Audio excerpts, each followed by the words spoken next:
Go ahead and start then. We just started the recording. Okay, and I'm just a few minutes away. I'm at the top of the hill now. Yeah, absolutely, no problem. Okay, so we are going to begin. Tony, since we're not officially calling to order, I'm just going to do an introduction if that's okay. We'll skip past the consent agenda, and here tonight with us we have Sherry Fallon. She is the one helping us with the classification and compensation study that we have been doing with Gallagher, and she is here to share with you guys the initial results of both the custom survey and the market data and the comparison to where we are with our wages. So Sherry, I'm going to give you the floor. Ruth is going to pull up your PowerPoint and share it. And then Keith in person has a paper copy if you want to follow along. And then as soon as the other two get here, we'll give them the materials they need as well. Okay. All right. Thank you. And thank you, Ruth, for doing the PowerPoint for me. We always seem to have issues with Zoom. No worries. So just to walk through the study, again, nice to see everyone again. And this is some of the results we have seen so far with the study. And even we're coming forth with some recommendation options for you to review and consider as well.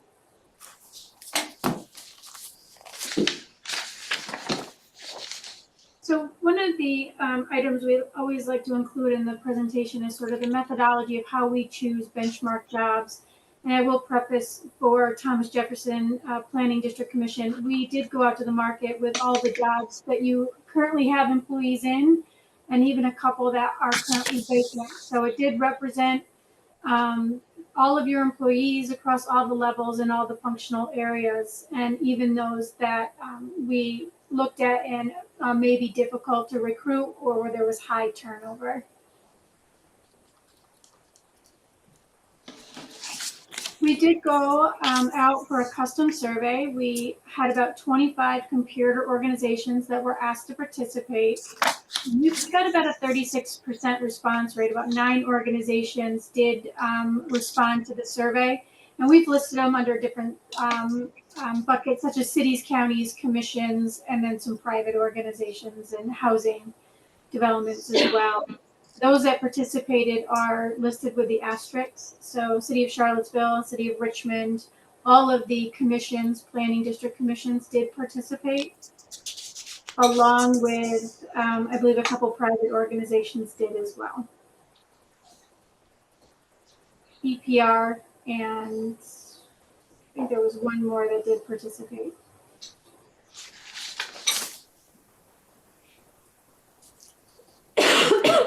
So we also utilized our published survey sources that we have here at Gallagher. The 3 of the biggest ones, Mercer, Willis Towers Watson, and Comp Data. And then we use the Economic Research Institute to sort of do those geographical adjustments to make sure we were comparing your Charlottesville salaries to Charlottesville data. The Mercer's, Willis Towers Watson, and Comp Data, they are reputable salary survey firms. They're conducted on an annual basis. This data is not self-reported, so they do work with HR departments. It's not like a Glassdoor or sometimes a salary.com. They have to follow the same Federal Trade Commission guidelines that we do when we conduct a custom survey, so at least 5 data points per title to aggregate data back in result form.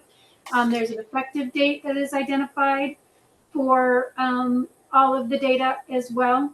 And the data points, one data point to aggregate data cannot be more than 25% from one institution or one organization that did participate.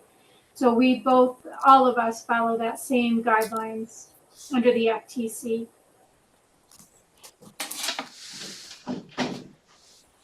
And from there, we pull the data and we look at your job descriptions and how the roles are defined, so we do not match by title. And then we look at the minimum qualifications that you're looking for to hire someone into that role. We then extract the data from both the custom and the published survey data, and we age it forward to a common effective date, knowing the published survey data is just a little bit behind by the time they collect it and then publish it. And then we use the World at Work survey. They do a salary base salary survey and a salary structure survey, and they tell us what the prevailing market trend is to move we look at for actual survey or actual base pay salaries, which was 2% in the state of Virginia for the public sector and 2.7% for the salary ranges. So all the data is aged to that common effective date of March 1st, 2025, using those trend factors. And then we look at the data and make sure that all of that is geographically adjusted by the cost of labor to Charlottesville, Virginia. So that's the difference in the labor market versus a cost of living, which would be a standard of living. So we do use cost of labor differentials. And so all of the data is adjusted to Charlottesville, Virginia, so that we're comparing apples to apples with your salaries.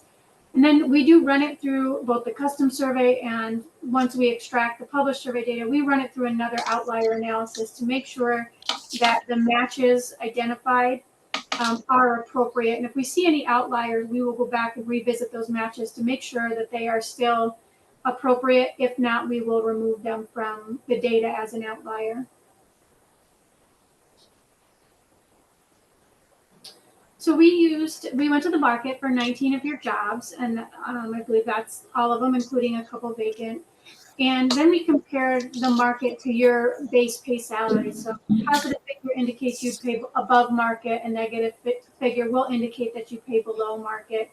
Then we sort of bucket them into these groupings to show you how competitive you look against market. So if anything plus or minus 5 around the market, the middle of the market, so that 50th percentile, you're considered highly competitive. Plus or minus 6 to 10%, you're competitive, and anything after that could be a potential misalignment, and that can be for many different reasons, such as performance or turnover, longevity, anything that would impact base pay salaries. Hey, Sherry, while you have a pause right there, can we have Mr. O'Brien go ahead and officially call us to order? All right, very well. I call the special executive meeting of the TJPDC to order on March 6, 2025, 5:35 p.m. or something like that. Thank you. Go ahead, Sherry. Sorry for that. No, that's okay.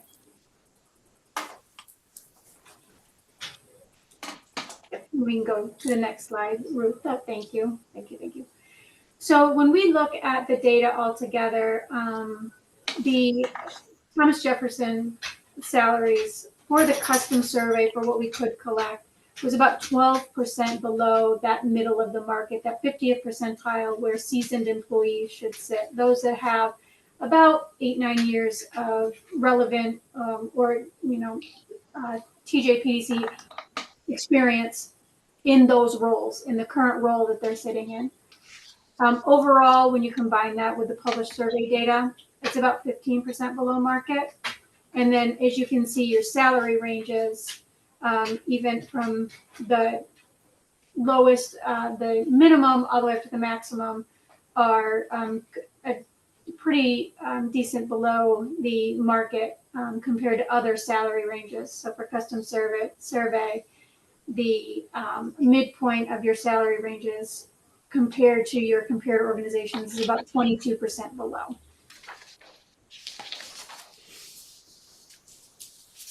So here on this screen, it does show you, this is the combined market published and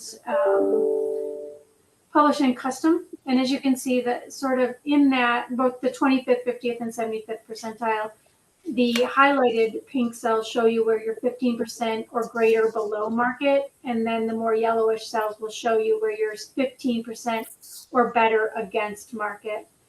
And as you can see based on the screen, at the 50th percentile, your salaries are significantly below market and maybe misaligned for different reasons.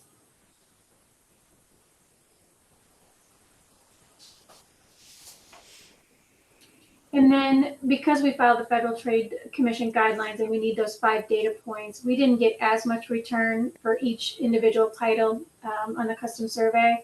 We had about 5 titles that we were able to aggregate data back to you, and you can, as you can see on the screen, where you fall against those comparator organizations for a few of the titles.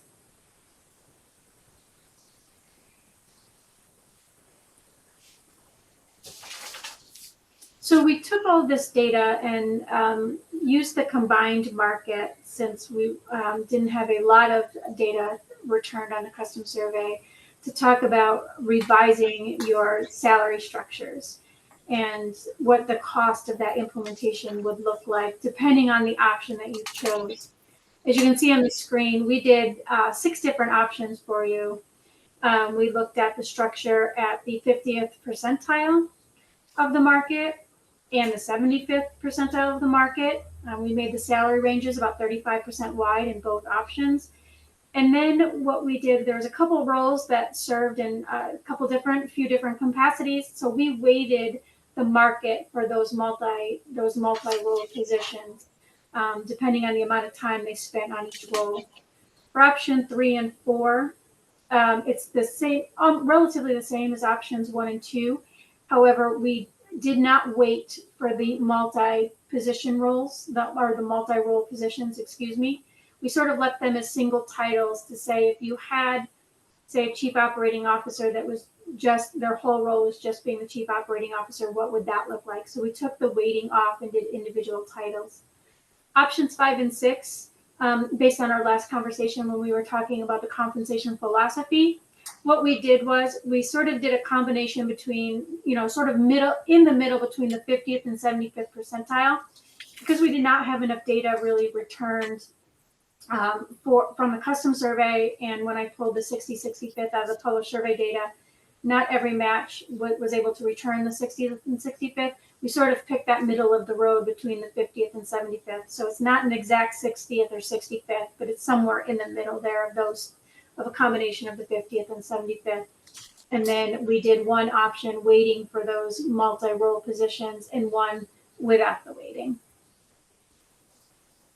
And these structures would all be effective. Right now, we've moved the data forward a little bit more and made them so that they would be effective on July 1, should you choose one of the options. And then when we talk about an implementation or strategy to implement, what we do is we make sure that no pay cuts will occur. If somebody's paid within the range beyond maybe what the math calculation says, we say, great, that's wonderful. We do not recommend pay cuts. We do ensure that all employees will be paid within the new salary range, meaning no one will be below the revised minimums. And then currently what we did is we assumed about a 1.5% per year for the time they've been in their current role, and move them into the range from the minimum towards the midpoint and beyond.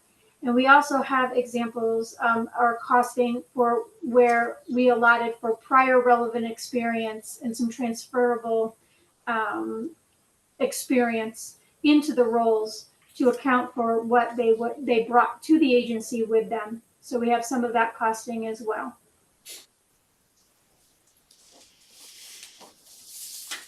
So the first option, the 50th percentile with the blended weighted roles, this is what the salary structure would look like based on sort of a regrouping of the roles when we looked at how the roles were defined and described, and also the market where it made more sense to shift some of that around.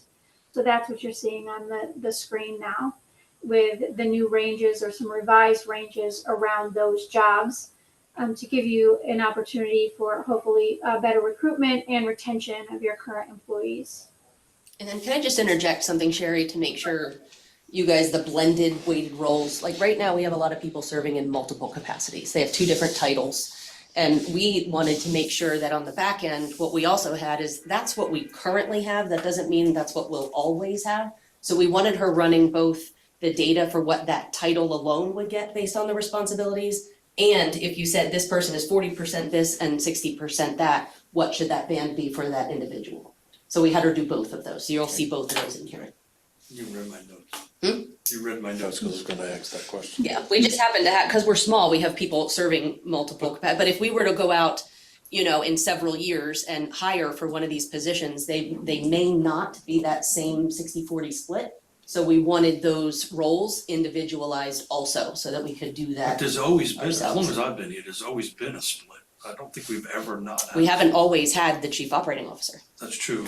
but, but And the deputy director with legislative director, you know, there's a couple that are split. I just think the likelihood of that ever going away is minimal. Go ahead, Sherry. Thank you. So based on this, with the weighted rolls, based on the blended rolls you have, specifically for those two areas, on the next slide is the costing, what the costing would look like to implement this revised structure. So to adjust to minimum, it's about, and this is with additional experience included. So Laura and Ruth and Christine went out and looked at the prior relevant experience and some time in organization. And so we did an additional experience that added from that 1.5% for minimum towards the midpoint and beyond. So the adjustment to minimum is about $88,000. And for that additional experience and time and seat combined, it's about $166,000 for a total of almost $254,000. Now, we also added in an implementation cost if you just counted just for time and role at Thomas Jefferson and did not count the additional years of experience. Yep, that's the next one. Yep.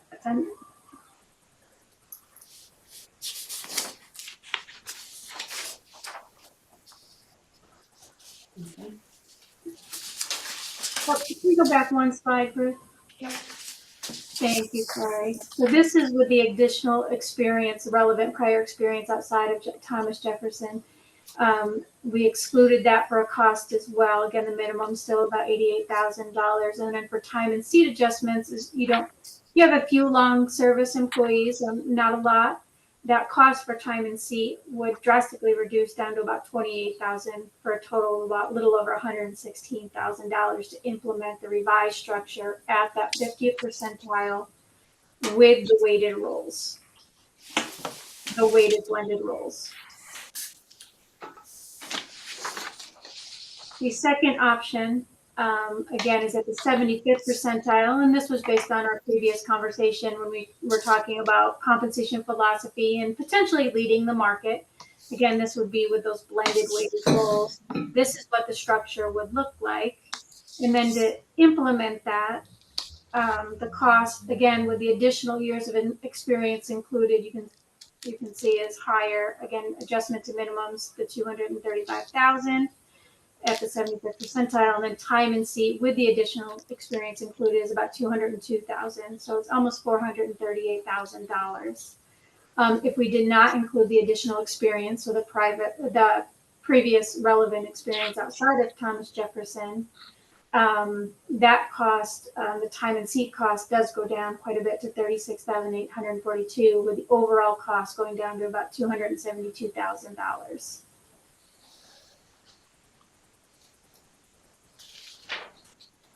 Do you guys want to stop and ask questions as we go, or just have her go through all 6 options? I've got notes, at the end would be fine. Okay, we'll wait till the end for questions, Sherry. Okay. So option 3 is at the 50th percentile again, but this is breaking out those individual roles, where they're not combined, like chief operating officer and deputy director are not combined with the program director roles, so they're not weighted. And this is what that structure would look like. Should we pull that, you wanted to pull that apart and have those separate. And the costing for that with additional years of experience, again, would be about $261,000, almost $261,500. If we remove the additional experience outside of Thomas Jefferson, the total cost overall goes down to about $123,000. So for option 4, again, this would be at the, breaking out those individual roles at the 75th percentile, which would lead the market. Again, this is what the structure would look like. And then with the additional years of experience, the cost is about almost $456,000. And then without the additional years of experience, it does go down quite a bit to about $288,000, just below that. Still very costly. And the biggest jumps would be to meet those minimums. So what we did is then we blended the 50th and 75th percentile and came somewhere in the middle. If you still wanted to sort of lead the market without having to go all the way to the 25th percentile, this is what that would look like. And again, this first chart is with those blended weighted roles and what that would look like. And with the additional years of experience, the cost to that overall would be about $344,000.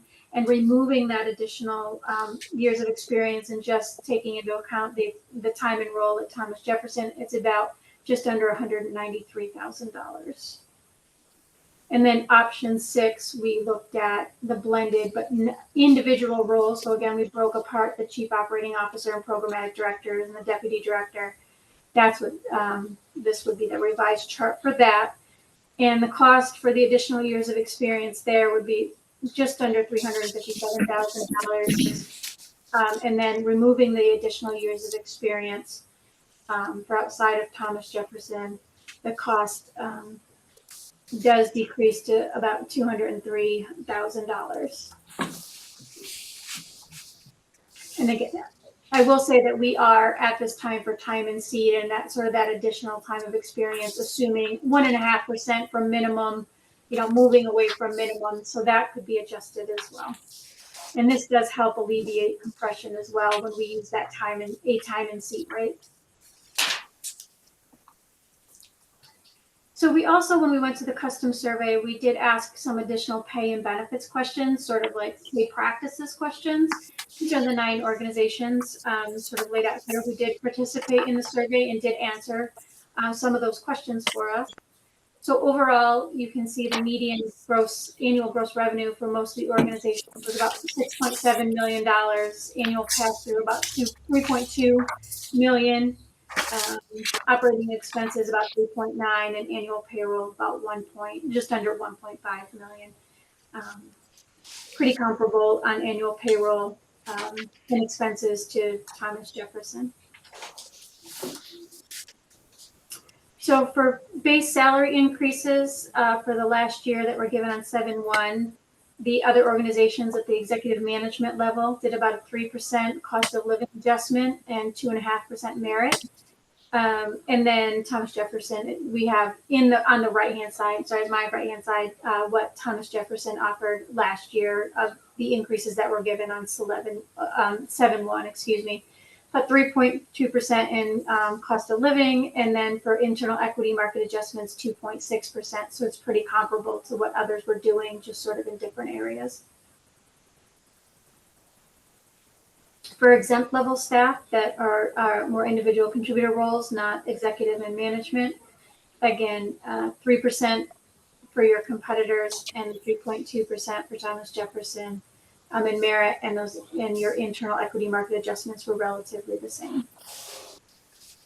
Then for non-exempt staff, 3% again, 3% for merit, and then at Thomas Jefferson, you did 3.2% for COLA, and then 1.3% about for internal equity and market adjustments. Here, this shows on the slide sort of what type of established pay structure those comparator orgs had. So for executive management, 8 organizations do have an established pay structure for both executive management, exempt and non-exempt. And 1 organization did not have an established pay structure for any of those levels of roles. The majority of the comparator orgs, they have pay grades with open ranges. About half of them had the pay grades with open ranges. Half of them had the pay grades for executive and management and exempt, and also for non-exempt.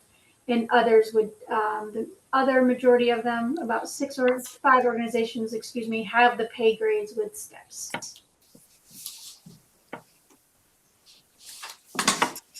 We did ask if other organizations had a variable pay program, whether they offered annual bonuses or performance bonuses, any type of incentive pay. 5 organizations do have that variable pay program, as does Thomas Jefferson, and then 4 do not have a program.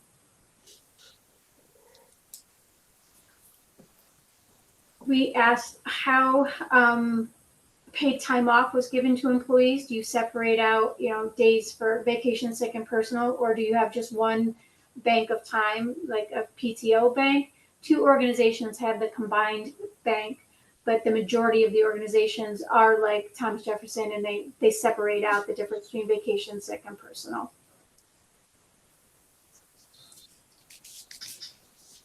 We then asked, does your organization differentiate leave based on the employee's length of service within the organization? And everybody does do that, does differentiate based on the length of service.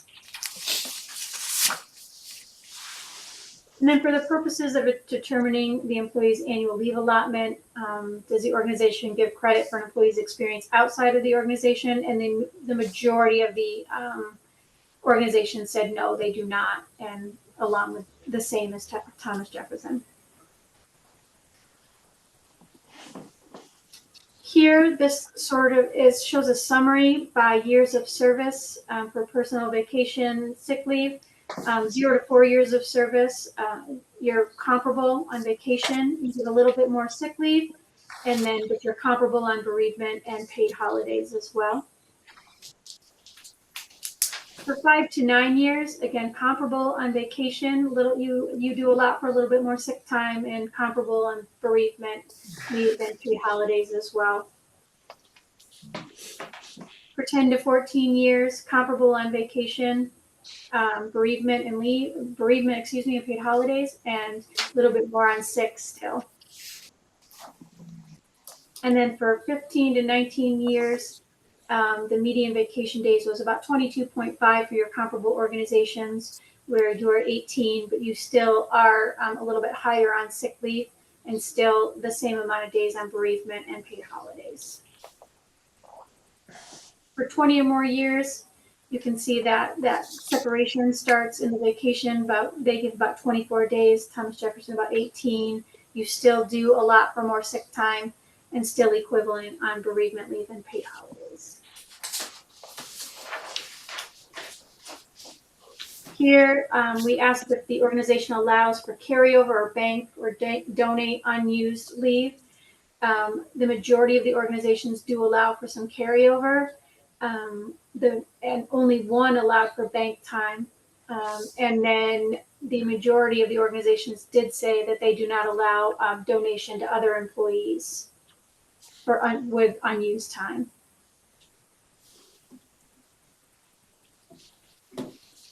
The majority of the organizations were under the Virginia retirement system, and then 4 are not, and they offered a different type of retirement plan. We then went and also asked about medical, dental, vision insurance costs. The median monthly employer cost for employee only for your comparable organizations was about $779. Employer cost for Thomas Jefferson was about $738, which is pretty comparable, negligible there really, for employee plus one and family. A little bit more of a gap for employee plus family. The median monthly cost for the employee, again, you can see the gap gets a little bit wider for employee plus one and also employee plus family. And the median annual out-of-pocket maximums are a little bit higher for Thomas Jefferson than the comparable organizations. For a health savings account or the health reimbursement accounts, the majority of the organizations that answered said that they do not contribute to the employee's health savings account or HRA.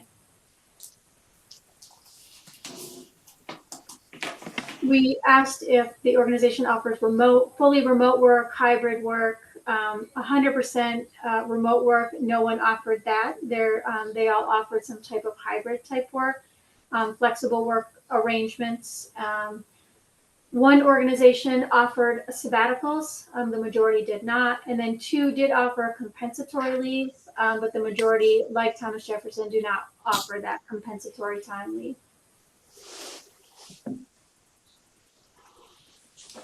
And so that is the end and sort of a high-level overview of some of the benefits questions that we did ask in the custom survey.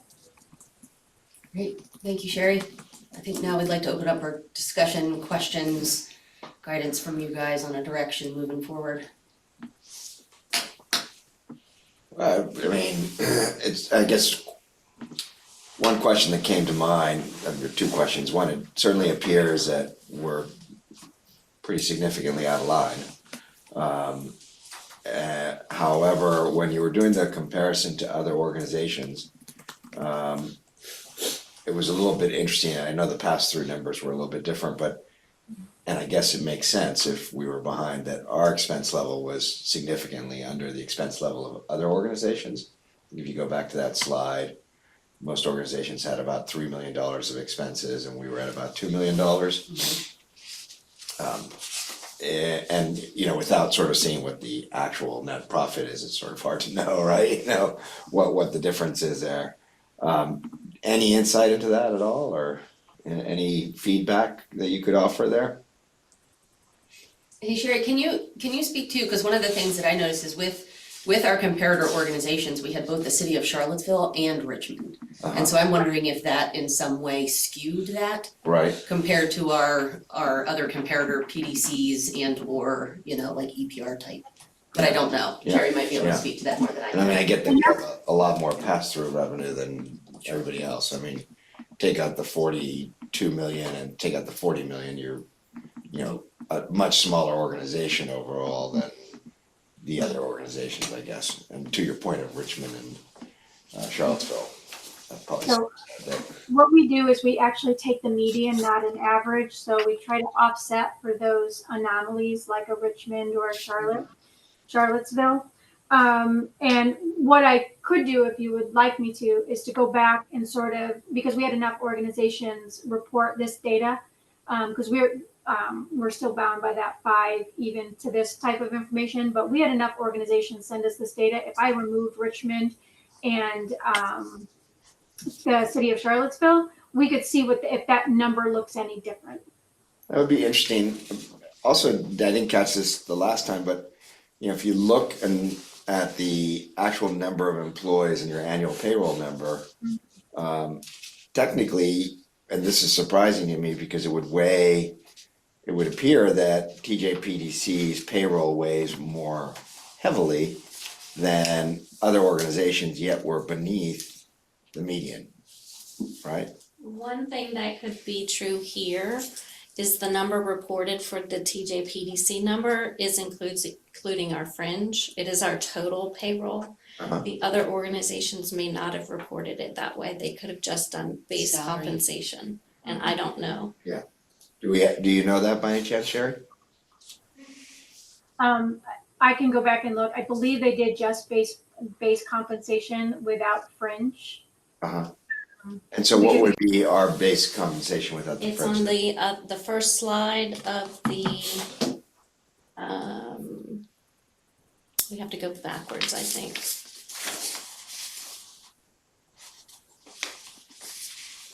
We're probably 20% lower, right? When she shows us the.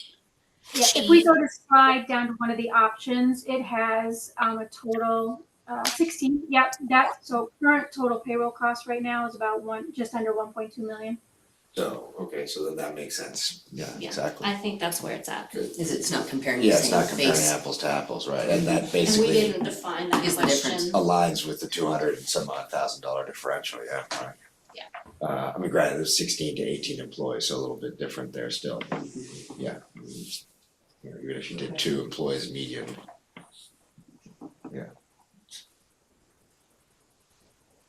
You know, I know we pay our people too little, so that it's not surprising that we're way below the average. And one thing I'd just like to add that I'm sorry I forgot to add is we're talking about the costs and I know it's a lot on the screen, especially with 6 options and then seeing some of the larger numbers. Is this right now is calculated like a 1-year cost to fix? There is the option, again, of looking at it when you're comfortable making a choice, if that's the route you're going to go. It's doing a multi-year option for implementation so that you wouldn't have to sort of recognize all of that cost in 1 year. Now, it does get a little bit more expensive because we make sure we move your salary structure forward as well, so it stays competitive over that 2 or 3 year implementation. But that is an option for you as well, depending on, well, for all the options 1 through 6, and whichever one you choose, we could go back and look to see what a 2-3 year implementation option would look like. That'd probably be a good idea.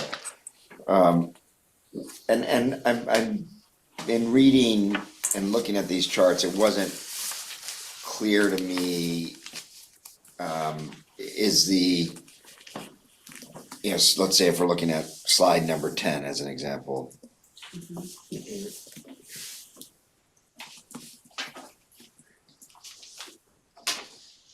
Is the, okay, so I mean, so we're not showing any salaries on the TJPDC here, we're saying in comparison to the 25th percentile, you know, the chief operating officer is 30% under, if I'm reading this correctly, right?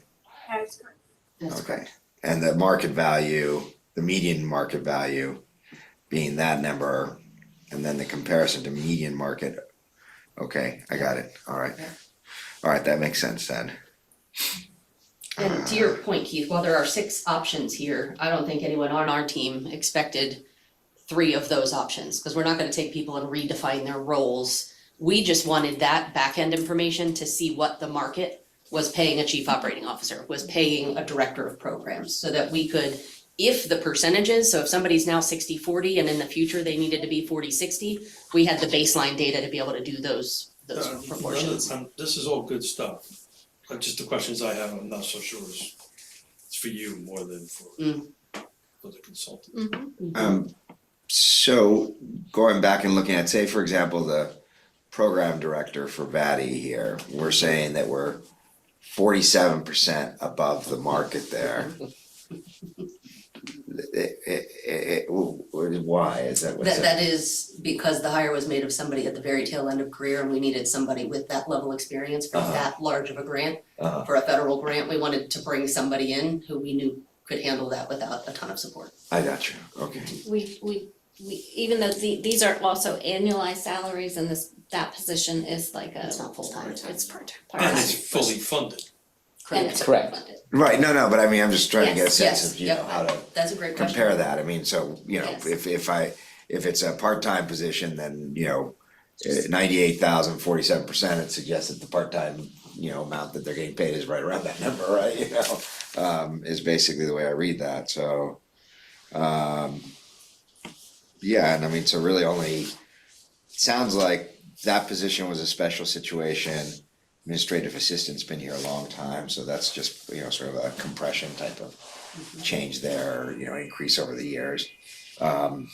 Is there anything that you think really stands out? I mean, it's all bad, but I mean.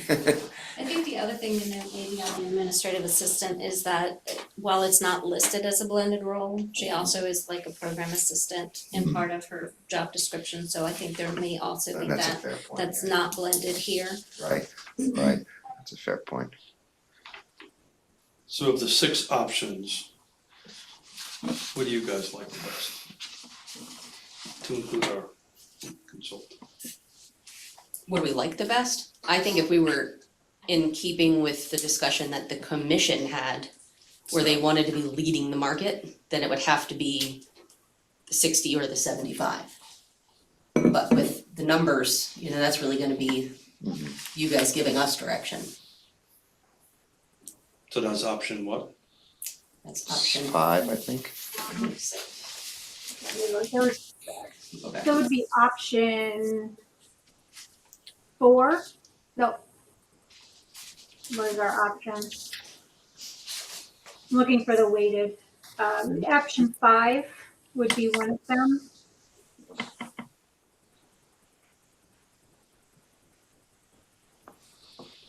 And 3,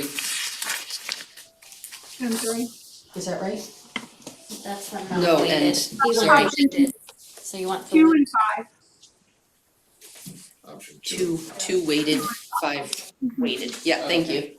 Oh, I had to read that again, Yeah. so sorry.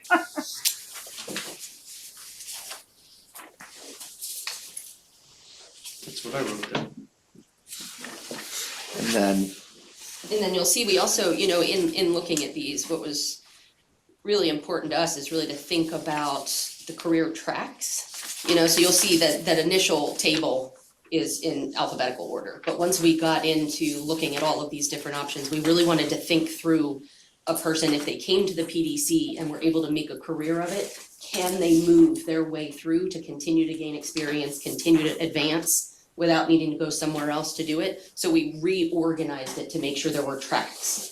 The planner ones were always tracks 1, 2, 3, 4, but also when you come in as a program assistant, is there a next roll up, an assistant 2, a program manager 2? So we really had her look at the market data to make sure that it had a reasonable progression through those, where you don't have to spend either any inordinate amount of time in one band or too short a period of band before you're out of it to get to the next one.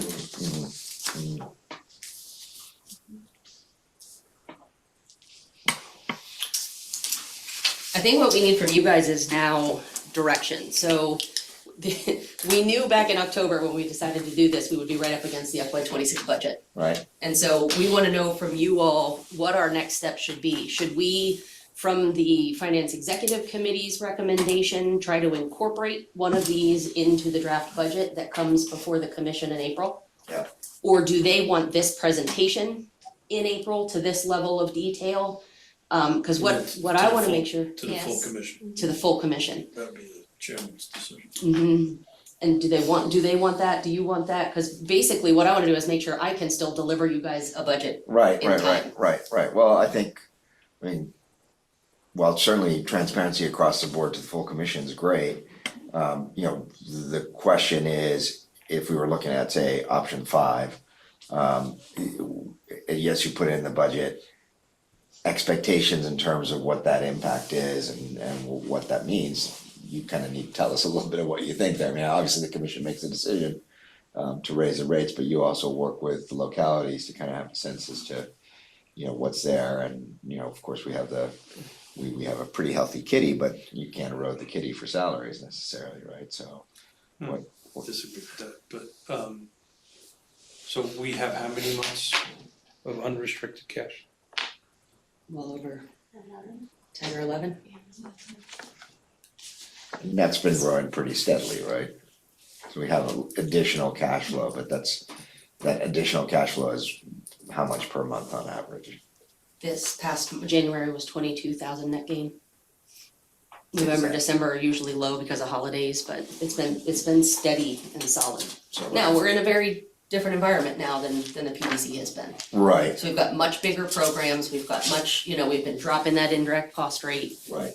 And then in terms of, I mean, one other thing that we unfortunately have to think about these days too is what's going on, at the federal level, what's gonna happen with the grants and That's the reason I'm asking about that Yeah. month lead in, right? So that 11 month lead in is really a couple of years because you're never gonna have zero and burn through all of that, right? So it's spread through. What's your magic wand or magic crystal ball telling you about the next 12 to 24 months? I don't know if I can answer that related to federal funding. I think a couple things to note are, I think the majority of this is reimbursable through our program. So this isn't going to our local governments necessarily and asking for significantly more money. I think one of the things that I caution is there's a lot of different variables right now, whether we're gonna be doing building renovations, some changes we're gonna talk to you about in health insurance and the increasing rates there. I frankly do not know. If you were to say, you know what, we give you the direction to incorporate number 5 into the budget, I can't tell you until I'm doing it if I can balance it. If we can do it in 1 year. It could be that I come back and say, hey, we can do this year, and then we can do the remainder the next year. right, So But I need to know which one to start to from my play with. perspective, I've always thought our payroll fully funded should be 1415. So number 5 works to where I think you guys should be at. The question becomes how you wanna spread that out, right? 24 months is always better than 12 months. That's the reason I'm asking you what your projections are for the next 12 to 24 months. If I had to make a decision right now, it'd be number 5 and spread it out over 2 months. 2 years. 2 years, excuse me, 2 years. And I think that's it, then let you do your job. To me, Do you think the full commission would support that, the 75th percentile? I think probably so. I think the differentiation between the option 5 is, Did you say that's a option 5 is 60%? 60%, it's 50, 75. Okay. It's the middle. Yep, it's the middle. 62.5%. so we're growing $344,000 in salary. So are we spreading that over 2 years? You've got two different lines. options. Yeah, I need to confirm. And I think that's something we haven't talked about, which is, the weighted experience, right? Yeah. Right. That's a good. So, and hate to say it. Why You look at know? me? So if we There are a few of anchor, you who have very heavily weighted experience. if we anchor our discussion now around that 60-some percentile, we then would wanna go back and talk through, cause what we did as staff is we looked through that previous work experience, whether it was within the organization, whether it was directly relevant experience, or if it was transferable experience, and then we gave like a factor. Right. Transferable experience, you might get a 0.25 year credit, Right. one you get a 0.5 credit, Yeah. so we did some calculation. say- Experience matters, and for us to do this without experience in it, I would not support. And I'm not saying that is fair, I'm just saying that it's, if I'm looking at, what I think is the average tenure of the staff here, I'd say it's probably less than 5 years, right? So there's 2 or 3 members, and if I'm taking the number that is, if we were looking at, Some of that, Tony, is frankly because we weren't paying people. no, I know, They left but to I'm go just, someplace else. I understand that, and I'm not saying that we shouldn't account for it at some level, per se, but I'm just saying, without looking at the hard numbers themselves, From my perspective, option number 5, additional experience included, $1.5 million, stretch out over 2 years. Good luck. Outside of me, Tony, I think we have 2 Uh-huh. that are over 10 years, 10 or over. Okay, Everybody else is gonna be less than 10. bless And it. I think it's important to note though, that not accounting for prior experience, when we say time in seat, it's time in seat at the current role. So for example, if somebody's been here 6 years and they just got their new title this year, they'd get 1 year time in seat Gotcha. without taking into account the 5 years that they've been with the organization. So we gave them a factor for that. Yeah. Yeah, right, so yeah, it's like, and if it's spread over 2 years, to your point, maybe that's, We wanna That's be the thing. fully staffed, we wanna continue to be fully staffed. Quote my Jewish uncle, pay them well, they won't leave you. So pay them well, treat them well, they won't leave you. So, my decision's made, so. Any other big questions though? I think the conversation is helpful for us. yeah, no, I think so, I think so, but, This has Yeah. only taken me 13 years to get you people paid more.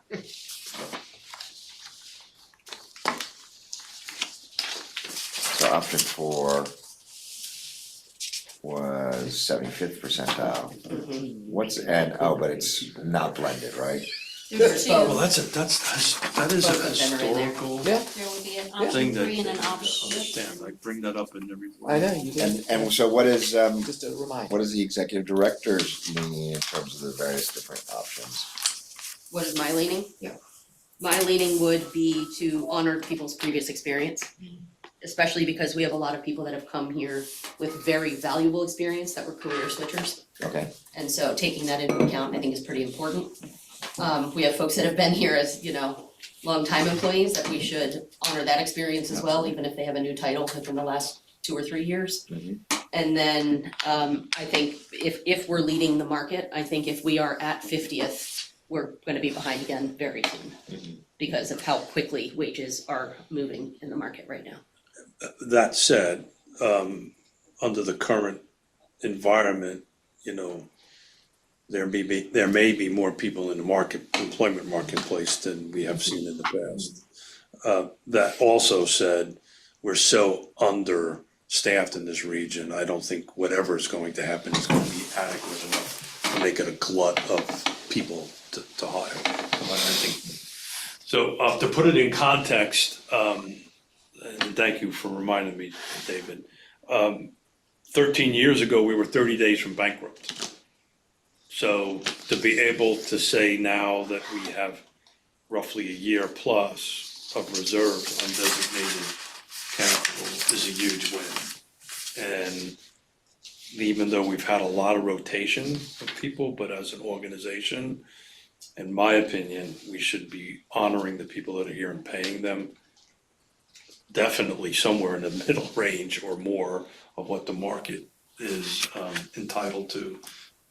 Plus, from a good business management perspective, it costs you a ton of money every time we have to do something. Ruth is doing 5 jobs, none of them well, by the way. Just kidding. You can't when you have 5 of them. Well, 4.5 of them, me. Right, well, It's there's a me. difference, that's a different conversation. Me. But really, I've been an advocate for a long time and will continue to be an advocate that pay your people well. And I think you hold on to them. Yeah. Get good product. No, I mean, and I'm not disagreeing with you, Keith. I think the question that I have is, you know, I think it would be unfair to the rest of the commission to just present one option.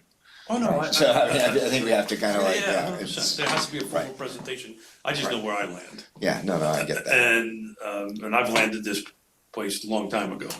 So, but from my perspective, you know, we're just jumping our budget by 300 grand, 350 grand.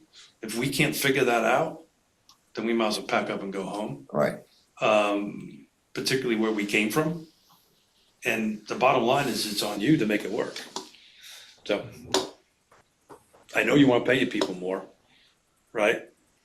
At the end of the day, I have to balance the budget though, so I Yeah, have you to, have to be balance the able budget, to make right. it work. So I know what I want, you need now to figure out how to. Right.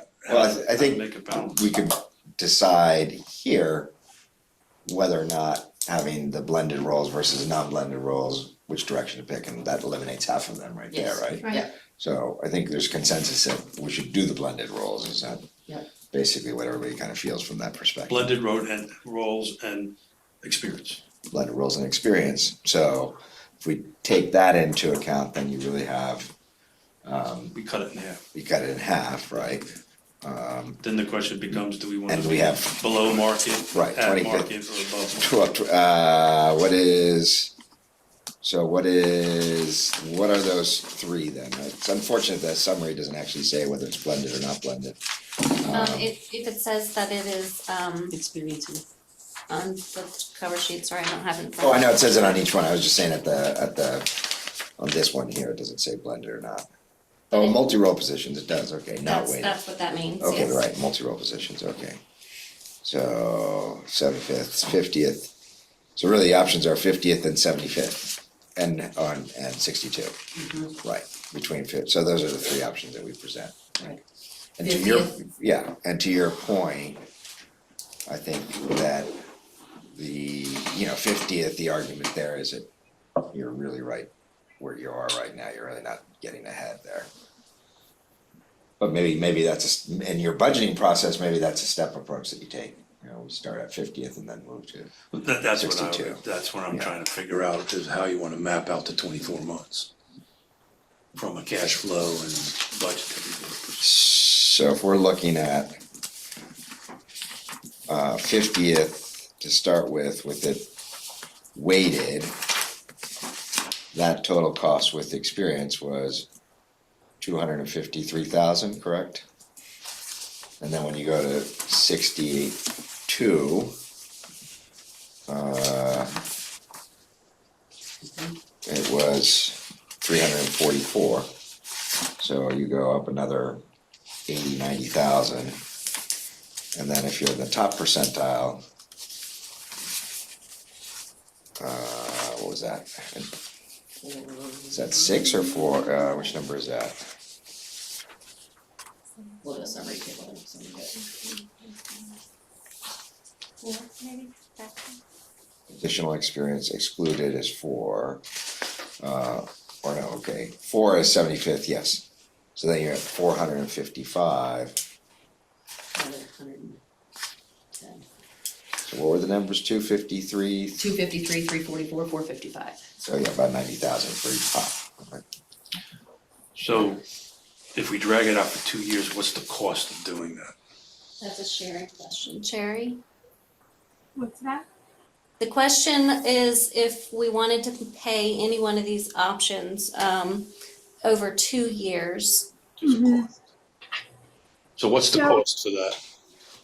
So if I think about that, to do it over 2 years, I would probably trend the structure forward by about 2.5%, but everyone would get an additional time in seat. You're probably looking at, and this is, please know this is napkin math in my head, sure, probably an additional 50 to 75,000, depending on, the additional, including additional years of experience or exclusion. So the 344 in option number 5 actually cost us $400,000. This is additional experience included. That's the one I'm If you're looking doing at. it over 2 years. Yeah. Yeah, okay, got it. Okay, so that's an important point to make. Mhm. Yeah, that There's a cost. there's a cost, right? But if, And 50K and to 75K. If I had to I'd rather overestimate than underestimate for you, so. Of course. probably, yeah. And I do wanna make the point also, just in full transparency, this is just the base salaries. Mhm. So when these change, we also change the fringes that are relative to these numbers, such as what we contribute to the retirement plan. sure, And those types of things, so. Yeah, But that, I mean, that is also a pass-through to the programs. when but we- that's a travel through on any option, right? Yeah. Okay. right. But I mean, that's a base salaries plus social security, or you're saying it's not including that? This is just salary, so it does not include the taxes, And what is our typical percentage? 20% usually, yeah. 23, 27, somewhere in there.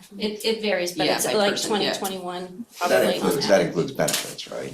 Yeah. Really, the benefits aren't changing. It's a different conversation. That's the next, that's the next Right, bullet I on mean, there may the be agenda. an increase in healthcare, I That's right. understand that, right? That's right. But I'm saying that in terms of like, that's, what you're really saying is what's not included here is the extra VRS cost and the social security cost, that's what you're really saying. Okay, because those other costs are there, no matter what, okay, so Or that's, group term life Probably. insurance, or those kinds Right. of things that are also based on. so that's below that 23-24% that you're talking about. So yeah, so that's important, because now you're looking at least 15% on top of that, so. I will say, and I certainly think we need to be as aggressive with this as we can. I have a little bit of, I'm not sure the 75th percentile will be able to balance. Because we're looking at a 40% increase in wages without an increase in revenue. Right. Right, and a lot of our programs are static amounts, it's the same amount we've gotten for that program from the state for 10 years. And so that means if the wage increases too high, they're still doing the same job with it for a lot less hours. So I just wanna be very clear, like, I'm gonna play with all these numbers and I'm gonna do everything I can to make them work.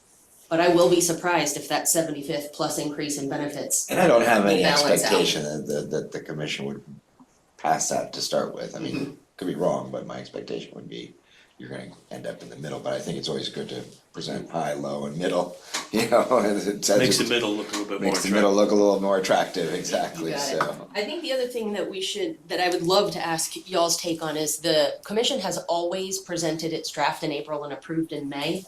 I think because we're in this process and we're also considering some other changes on the benefits end, I wanted to know your opinion on using April to go to the commission with a lot of this information and data, and then draft in May, approval in June, to be able to fully incorporate it. Cause I can tell you, in a month, I probably cannot create 3 budgets It's fine. at all 3 of these levels. Like, there's just, it would be Well, impossible.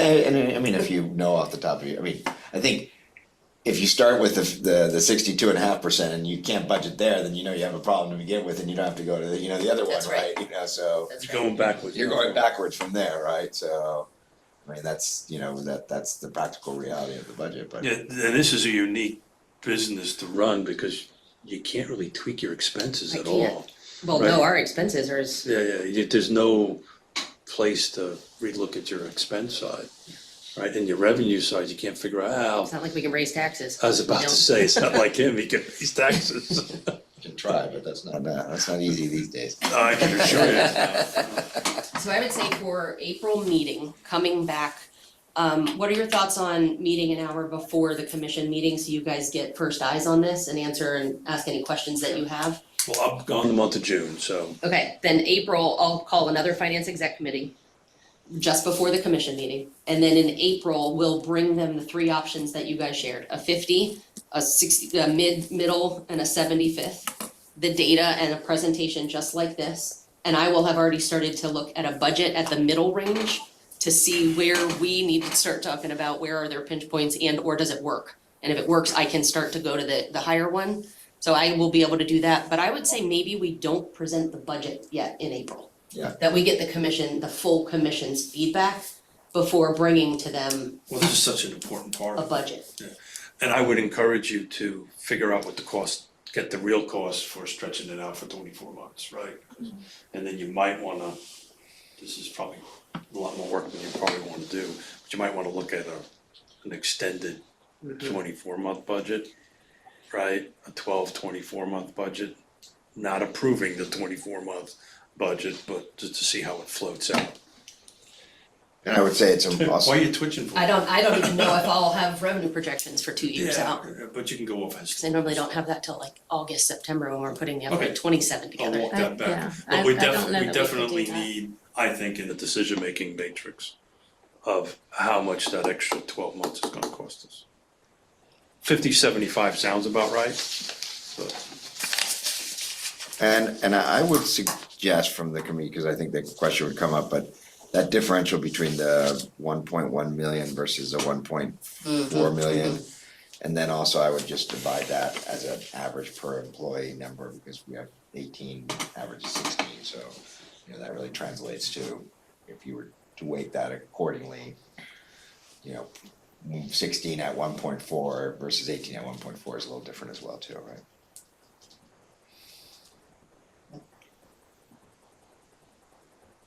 That's helpful, thank you. well, thank you for doing this. This is something that, again, personally, that I felt that we should have done a long time ago. And hopefully, it'll be received well from the staff and you won't be having to hire more people. And that we'll get the full support of the commission. I mean, I think we've all known anecdotally, this is the data that I Yeah. needed. So when we present in April, we also wanna know what, not the budget, but the cost of these options are, is that what I'm hearing? Yes, the cost of them if they were done in 1 year or if they were spread across 2 years. I mean, we're not looking any longer than 2 on Cost this, to right? implement. I don't think that makes sense, but I just threw that question out. We don't wanna spread this over 3 years. Unless we're going with the 75th, it might take that long. But I can certainly, we'll look at How it. does that work with an employee? Okay, it's just the funding side, right? Cause if they leave within the 3 years, they're not getting paid anyway. Got it, you're bringing somebody else in, less time in seat, they're a little bit cheaper.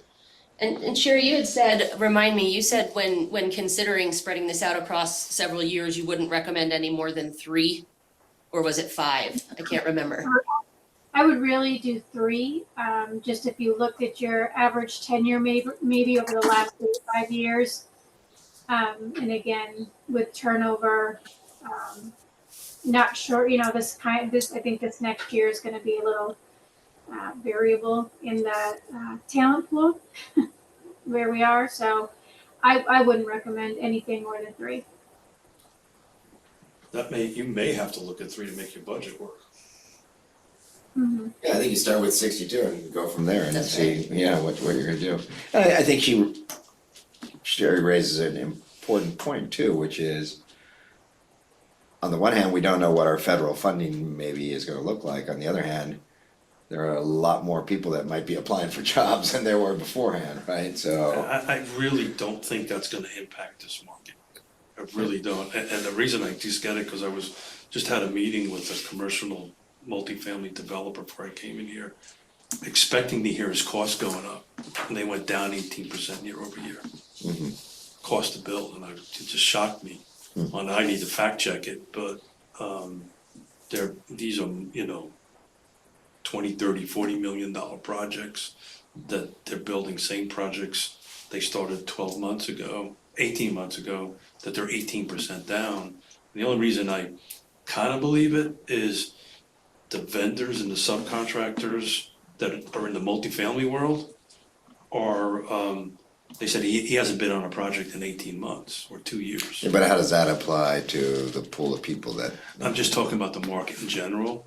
I think Charlottesville is somewhat insulated to, I think, the people that do this kind of work. I don't know, I may be wrong, but I don't think you're going to see.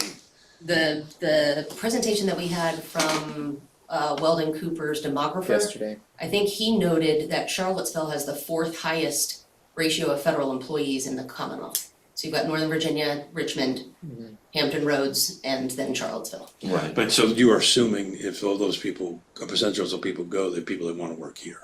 Or that want to work for public sector, certainly not. I'm just saying there now is In the a market. pool of experience of people that are in the market. But that- are they experienced to this type of work?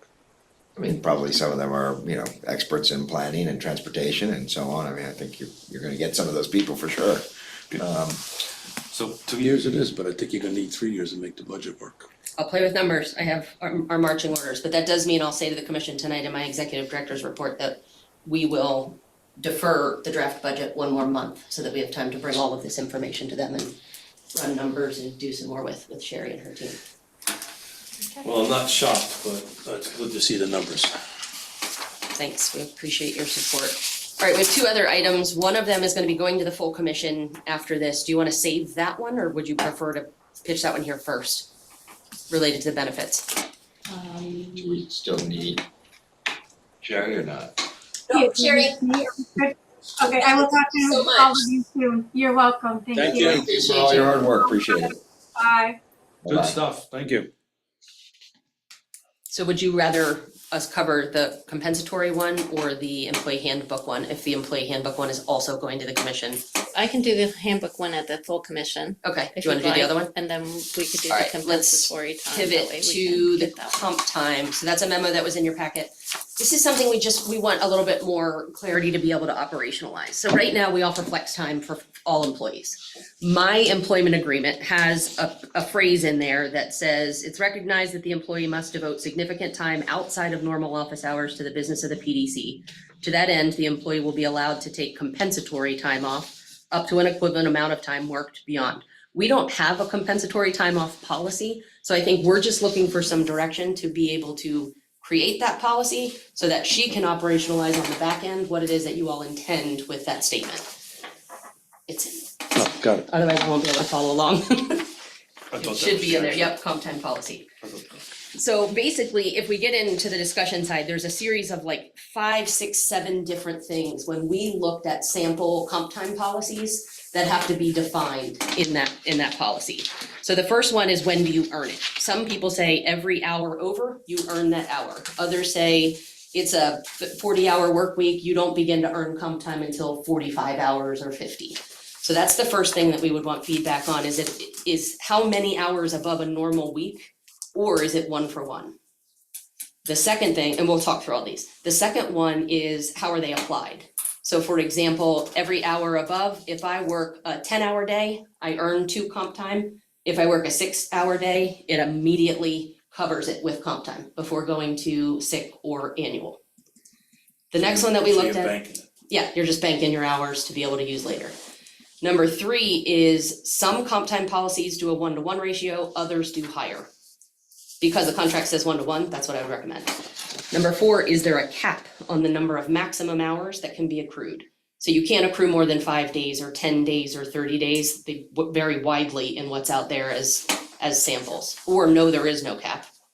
The 5th one is, do comp time hours expire or need to be used within a set period of time? So they expire in 1 year, they expire in 6 months, or they don't expire. And then number 6 is, do they carry forward into a future fiscal year? Yes, they carry forward, or no matter what, they expire the 30th of the year. And then do they have a cash value to be paid upon separation? The reason we're asking some of these is because GASB rules for number 6 and 7 require that the value of that earned leave at the end of a fiscal year then go onto a balance sheet as a liability. So I wanna make sure before incurring that type of liability, that is the intent of the commission. So what is the practical reality of what is going on with your time? And I mean, this is specific to you, or is this? Right now, it's just in my agreement. What we've talked about is, once we come back in fall and maybe spring of next year, we wanna talk about our entire leave package, right? So you saw in some places, we're offering more sick leave than others, and in some areas, depending on tenure, we're not offering enough annual leave. We wanna talk about, not only should we go to PTO, should we remain those two separated, should we change the rate at which you earn it? Should we change flex time into comp time? We want that to be a comprehensive discussion for everybody. Mhm. For right now, we just wanna know, what is it in my contract that she should be doing on the back end when I comp my time? No, that's fine. So, I mean, you have a better sense of, you know, what you're working on average, you know, per month or per week or whatever, and you know, where that falls and how much of it is outside of it. I mean, my, you know, general philosophy is anybody who's a manager or executor is generally working not 40 hours, they're working more, you know, that's kind of a given for the role and the compensation that comes with it. However, having said that, I don't think it's fair to ask somebody to work 80 hours a week, you know, I mean, unless you wanna go work for Elon Musk, in which case that's a different story, but whatever, Or Jonas Smith. But I mean, I had to, you know, in terms of, and the other thing too is, who's gonna sit around and track your time to say, hey, you worked 6 hours that day and you worked 8 hours this day, and it almost seems like So there's I'd- probably more burden on it than is there, but if this is coming up, it's coming up in part because this isn't defined, it needs to be defined, but what does that definition really mean in practical reality is the question. We so. do actually track it, because we are billable hours organization, so we are tracking our hours. Right now, we don't allow employees to bill more hours than there are 40 hours in a work week. We allow for flexibility within the pay period, so if you wanna work a 10 and a 6, as long as it all comes out to the hours of a pay period, that's okay. In, what would you call them? Unique situations or exceptions, we'll allow them to flex time into another pay period, but we don't want that to be the norm. We don't wanna be tracking, you know, ongoing forever these Sure. hours. For me, where this came up is really when, you know, in October I had 3 Sundays. You know, and it's like, I wanna be able to bank that time, but I can't use it in the pay period, because that also happens to be a very busy pay period. So I wanted to have the flexibility So I to think move you're that ahead. unique in the structure, right? Well, perhaps. Well, you are. I think there It's- are others that do She's the it. only one who has That's it. this comp time in her employment agreement Well, of any sort. That probably was a mistake in the first part. But what I mean by that, you're the executive director. To lump how we compensate you in with everybody else is probably not a good way of looking at this. So I'm not so sure if this is a good conversation to have at the moment, it's up to you. But from my perspective, then how we compensate you is what we determine on our annual review, right? So when we do the annual review, and if you're putting more time in, then we're gonna pay you more money, right? That kind of thing. I think I've never been a fan of comp time. I think it's a horrible process to get involved in. It's just a hard thing to track from my perspective. I also never ran a business, owned a business, or paid people where we're keeping track of the hours like you guys are keeping, right? So it becomes a difficult thing that I'm working this, and I understand the reason to have a unified policy. I think that's right for staff, not so sure that's right for you.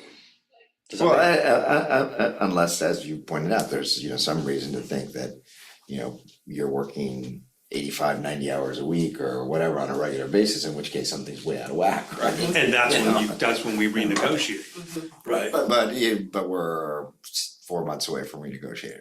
She can renegotiate her contract anytime she wants during the process, Okay, that's a fair point too, so.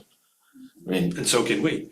But, I mean, a contract's a contract, it always can be renegotiated. sure, But I just think using the executive director, not you personally, but using the executive director as the boilerplate for how we're gonna treat everybody else, is probably not adequate. I think there just needs to be a different program for, maybe that's what the consultant can help us with on that, but I just, Say more about what you mean for that, Keith. Cause I think what we're trying to do is right now, if I work, let's say 4 hours on a weekend. Hell, I did the best I could, now you want me to do Right, it. if I work 4 hours on a weekend, if I put that into my timesheet, it gives me 4 extra hours in one pay period, Get it? right? Our current policy only allows us to use that within the pay period. I can't then move that forward to another time. If we begin to record that time, it becomes a liability. It is, Yeah, I get that. you know, come June 30th, it's on the balance sheet. And if we're okay with that, then that's what the policy states, that you're allowed to bank it. It expires in so much time, it goes on the balance sheet, or we don't do that. So We it goes don't on allow a that balance sheet, as a liability. It just means so if I I look at don't it use as it. loans payable. So it's something that has to be compensated at some point. We can make the decision not to, right? Then if we're doing that, why are we Because the doing it? question is that, does it have a cash value to be paid lump sum at the end? Can that be a yes or no? That can be a no, Why are we recording it for? meaning, So she can use it outside of a normal pay period, so if she works it on the first or Got the it, got it. I'm short 15th, this month, I can pull something from last month, cause I'm banking it to go ahead and pay that, that's what we're talking. mhm. that's, and And anything, it's a use it or lose it scenario. If you end up working 5 hours short 1 month and you got 5 hours in the bank, you get the credit.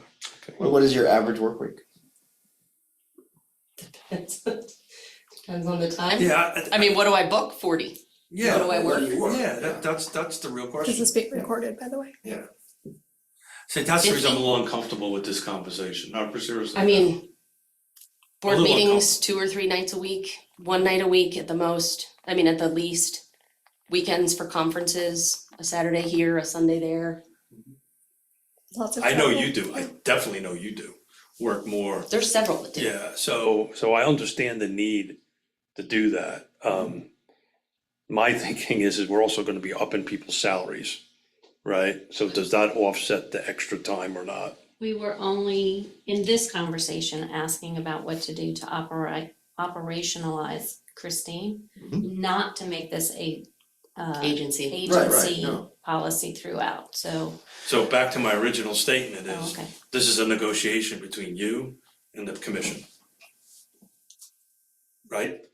If you're working 80-hour weeks and you're only getting paid, Yeah, no, that's not what we're doing. We're trying to make sure what's already in my negotiated well, contract that's in it. is done correctly in the general ledger.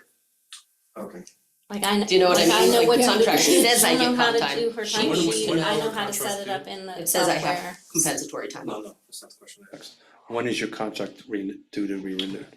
You guys will September. consider it April and May, and then it Okay. comes live in September. So a practical thing that will happen when she works more than 40 hours in a pay period and that time is not booked as comp time, she can't take it in the next pay period and she wanted to take time off, she would have to use her annual or sick leave to Okay. do so. So that And seems like a that's- simple fix.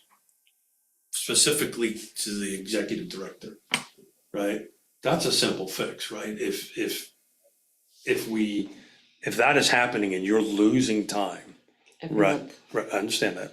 So should be a simple fix to come up with a policy to do that specifically to the executive director, right? So that, and at least my end of it, my trust in you is that you're not going to abuse it, right? So it's just a recorded thing, and if that's what we need. they need, then there should be a simple fix. I can't imagine. But I think our I contract mean, needs to be reworked. I understand that you bill against the contracts on the 40 hours, but that's kind of an internal mechanism for the clients. That's not, and the only people looking over you is us, and it's not like we're sitting here going, well, where is Christine on Saturday? I mean, how come she's not working another 10 hours today, right? You know, I mean, but on the other hand, if the amount of energy and effort that you're being put in with relationship to this, to the the income that you make is way out of whack, then that's to Keith's point, we're kind of where you come back and say, I either need to hire somebody, I need to hire a mini me because I can't do this and I don't wanna do this any longer, or I don't think that's even the question. Yeah. I don't think I'm saying I'm working more hours than I should. I just don't wanna be burning my annual leave when I've put in the extra leave. Well, that's wrong. The extra Yeah, time. That's wrong, so that And needs to she get needs fixed. to make sure in the general ledger, she is recording it the way you all intended. Right, and I don't think anybody really probably thought that anybody was keeping track of that from your perspective, so it's sort of an accounting question, but the accounting is happening to really an exempt employee from that to begin with. Every exempt employee records their time for the billing purposes, Mhm. including Christine. So it just has to do with making sure we understand, like I said, the intent of how far over in a month can she, is there a cap in a month of how many hours she can work that she can bank and use in another pay period? Because those hours will be passed through to programs or admin or those types of cost centers. When, This might not be very good negotiating. I'm gonna say this out loud because this is what I think. I'm not doing this to get another paid benefit. I have no intention of leaving this organization with an accrual balance of comp time. Yeah. What I wanna do is make sure that I am able to use the time worked against the time off No, I understand without that's what you're tapping, saying. that's really what it is. It's And I about guess- accounting And this for is not that. about extra time. individuals. No, about no, yeah, position. I think we both get that, I think the question is, we're confused about why, we understand that you have to bill the client 40 hours in, for your time, I mean, that's the goal, right, is that you're billing the full 40 hours. I guess what you're saying is, 1 week I'm at 45 hours, I can't bill 45 hours. You can't build 5 hours. You can't bill the additional 5 hours, Right. but you're gonna come in and, Well, it's a one-sided transaction because you are billing the 5 hours. Just in the next, whenever I take that No, time ma'am, off. you're billing the 5 hours to the program. it's gonna be built in the month in which it's worked, No, not, No, I'm looking at a total program. It's creating whatever we're doing, this is the program. And you put 45 hours in that program, you're billing 45 hours to that program. Mhm. You're only getting, in theory, compensated for 40. Mm-mm. well, the TJPDC is getting compensated for 40. She's still putting in the 5, but what she's saying is, well, next week, maybe I take a half day off. No, I get that, and I think we should can't- allow the executive director the latitude to move their hours around, right? Yeah, I mean, who's auditing this to begin with? Like, who's gonna say, we just wanted a mechanism to first understand the intent. I think none of us remember what the hell the intent was. So, And if it is like, and I don't know that Laura's gonna agree with this, if it is flex your time as you need to, we trust you're not gonna abuse it, record it the way you need to, and it's not a paid benefit at the end of this, we can draft that as what we follow. You can't accrue more than this amount, it's a 1-for-1 basis, just so that as we are recording it and she's putting it into the general ledger, we're all on the same page about that. And we're gonna fix this at the next contract review to simplify this, right? Because to your point, if we all trust you implicitly, but what if you're not here any longer? And this is now a policy, and as one who remembers a predecessor of yours, Well, it would only be a policy that applies to me because I have a contract. If it's in the It contract. wouldn't apply to anybody I else. understand that, but I can assure you the next contract is probably not gonna have that language, right? Since we now know about it. So, the reality, or possibly won't have the language in it. So the reality is we're trying to do a short-term fix to a problem that's been a long-term problem. We just haven't at least I haven't realized it on it. Does that make sense? we've been doing this for a number of years anyhow already, right? So, I mean, Well, we haven't, she's been losing, you have not been able to appoint time anywhere, and you're losing vacation time is what I'm hearing. Until October or November, where we started tracking it differently just to see what was going on, I was losing leave. You were I would- using vacation Yeah, time. I was using vacation Yeah, time. That's wrong, that should not Yeah. happen, no, that definitely should happen. yeah. So we started talking about, well, we should be able to honor what's in the contract with a comp time policy to make sure that, for me, the policy would protect that I get what's in the contract. For her, it would give her direction on how to operationalize it. Is she recording a liability? Do we say I get a flex time policy that my flex, I can flex 365 days instead of one pay period. We got 5 minutes. Which could be done in the contract. Yeah, and I think, I Which mean, can absolutely be done. again, I think That's the point I'm trying to make. Yeah. from the perspective of most commissioners, they're probably gonna say, you know, you get paid well, if you work 50 hours one week, that's great, if you work 35 the other week, nobody really cares. If you're working 80 hours, there's a problem. Then we wanna know. Yeah, there's a Yeah, problem. and that's Alright, So not- this, that's how I kind of kick this thing off, because when we're getting ready to do our, so let me ask a question a different way. If we go through setting this policy up, is that a policy we're going to use as a template for other employees? So this is specifically to this one contract, okay? Correct. Well, I think the answer is we start your negotiations a little sooner than we should, than we have been in the past. Well, the first closed session should be in April. The question is, what do you do between now and then, right? I don't work any extra hours. That's a reality. Salt, Easy peasy. I think you keep a track of no what you, conferences. I think you keep a track of what you have, and when we come back to have a conversation, it's like, look, guys, this is what I lost. So we define it within. Well, you shouldn't be losing anything, but I Which is think, in a policy. I think you shouldn't be losing anything, but I think, you know, if I'm going down this and I'm not, you know, giving it a whole ton of thought, to be honest, I'm gonna say, any hours above 50, okay, is where I'm gonna start. All numbers, all hours, 8 hours will subtract from a comp time bank. Comp time hours will be utilized before annual leave or sick, yes, I would say yes to that. At what rate? I would say 1-to-1. Is there a cap? Yes, there's a cap. I'd probably say no more than 10 days. Does comp time expire or has to be used within a set period of time?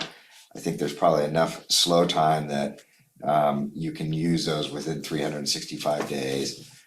Do comp time hours carry forward from one fiscal year? I'd say 25% can carry forward. Cause again, that's management of your time. I mean, so you know, if you're asking me these questions, this is the way I'm going down it, right? You know, but I don't know how much of that really applies, because maybe on average you work 45 hours and so 50 hours doesn't really matter, you know what I'm saying? So I don't, And Yeah. and again, Yeah. there's waves, I don't know if I can right, say that's what I'm every saying. week It's is, because you know. nobody's sitting here and saying, oh, Christine didn't show up till 12 o'clock today. Well, yeah. That's gonna be reflected in the performance, I guess, is really what Keith and I are both saying. But we wouldn't be able to make the statement that we were 30 days from being bankrupt to having a year's worth of thing if it wasn't for your leadership. So, you know, I'm reluctant to set up a short-term policy for something that we can fix when we renegotiate our contract. Understood completely. That said, if you are leaving so much time on the table, I think a better option might be is figure out a short-term fix to give you more leave time.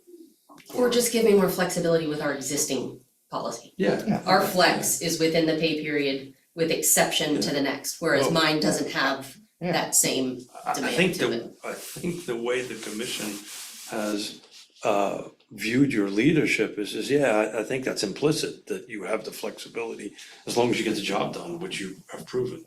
So is that a shorter answer to a longer Yep. rambling? That's what we needed. I appreciate that discussion. Dinner's out, Well, my head, I'm done, I'm leaving. so we need to officially you. Yeah. Exit Oh, out. yeah. Do we, yeah, so. I don't